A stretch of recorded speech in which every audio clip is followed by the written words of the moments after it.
कबीर जी ने लिखा ना, भौरे भूली खसम के बहुत किया विचार, सतगुरु आनी बताया पूर बला बरतार।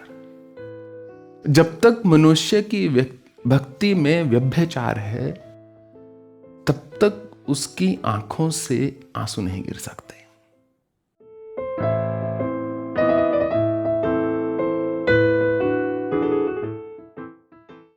आपका कहना है कि कभी कभी किसी विग्रह के दर्शन पर, जैसे आप केदारनाथ गए और द्वारिकाधीश भगवान के यहाँ गए, और यहाँ पर इस मंदिर में श्री भगवान के जब दर्शन किए तो आप भाव विभोर हो जाते हैं, आंखों से अश्रु आ जाते हैं। ऐसा क्यों होता है?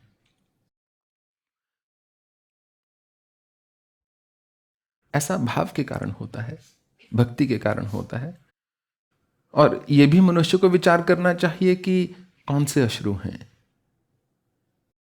दुख के हैं, भाव के हैं, या किसी सुख के हैं। जैसा कि हमने पहले भी बताया है, जब मनुष्य दुख से द्रवित हो रोता है, तो वो जो आंसू होते हैं हमेशा नाक के जो कोने हैं आंख के पास से, वहां से गिरते हैं।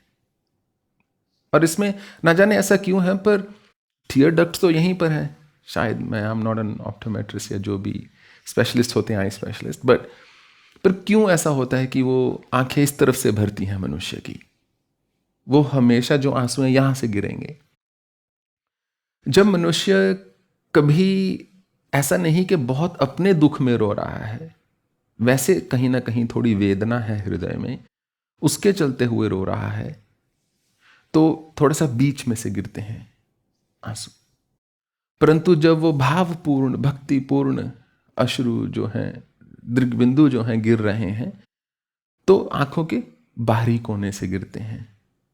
इसीलिए अगर मैं कहता हूं पब्लिक में रोना हो, थोड़ा ऐसा करके रोया कीजिए, क्योंकि समाज को आपके दुख का पता ना हो।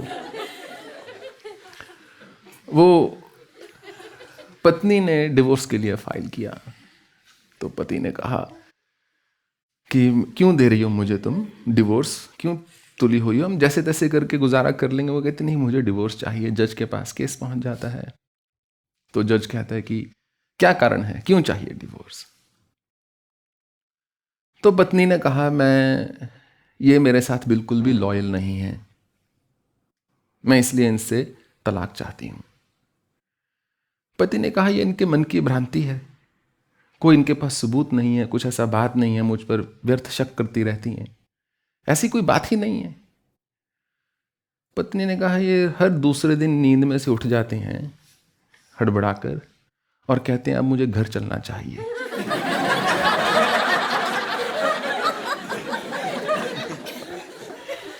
तो कबीर जी ने लिखा ना, भौरे भूली खसम के बहुत किया विचार, सतगुरु आनी बताया पूर बला बरतार। जब तक मनुष्य की भक्ति में व्यभिचार है, तब तक उसकी आंखों से आंसू नहीं गिर सकते। तब तक उसके मन का यही भाव है, जैसे कि उस पति का है। वो बाहर से कह रहा है पत्नी से, मैं तुम्हारे साथ लॉयल हूं, वफादार हूं, या जो भी हूं, और परंतु भीतर से उसका कर्म कुछ और है। वो व्यक्ति विग्रह में, भक्ति में ना तो उसका मन लग सकता है, ना ही उसकी आंखों से कभी आंसू टपकेंगे, क्योंकि उसके लिए कहीं ना कहीं भाव की शुद्धता चाहिए। नहीं तो अपने दुख को रोने के लिए तो सारी दुनिया तैयार ही है, परंतु वो जो आंसू जो टपकते हैं वो तभी होता है जब हमारे हृदय में कहीं ना कहीं वास्तविक अपने इष्ट के प्रति एक भक्ति की भावना है, अन्यथा संभव नहीं। और जब भक्ति में व्यक्ति जो आंसू जब गिरते हैं, तो इसका मतलब कुछ ना कुछ आप ठीक कर रहे हो उस भक्ति में। और बहुत सारे ऐसे लोग होते हैं जो कहते हैं कि हमें वो भाव नहीं आ पाता, हम नहीं रोना आया मान लीजिए कभी। शायद मैं ऐसा नहीं कहूँगा कि उनकी भक्ति कहीं कम हो गई, शायद वो कर्म में ज़्यादा संलग्न हैं या तप में ज़्यादा संलग्न हैं या ध्यान मार्ग से अग्रसर हो रहे हैं, परंतु भक्ति की पहचान तभी होना शुरू होगी कि आपका हृदय पिघला के नहीं, द्रवित हुआ कि नहीं। तो नवदा भक्ति जो कही है, उसके जैसे वो एक इस्कॉन का भजन था, रोमांच कंप शुतरंग बाजो वंदे गुरु श्री चरणारविंदम, कि जब मैं उनकी लीलाओं का वर्णन सुनता हूं, श्री कृष्ण की, जब मैं अपने गुरु के चरणों का ध्यान करता हूं, जब मैं उनको मृदंग बजाता हुआ सुनता हूं, तो मेरे हृदय में, मेरे मन में रोमांच उत्पन्न होता है, कंपन उत्पन्न होता है और मेरी आंखों से आंसू गिरते हैं। कहा जाए तो मौन के अतिरिक्त केवल अश्रु ही हैं जिससे व्यक्ति अपने ईश्वर से बात कर सकता है, क्योंकि उसमें कोई शब्द नहीं है।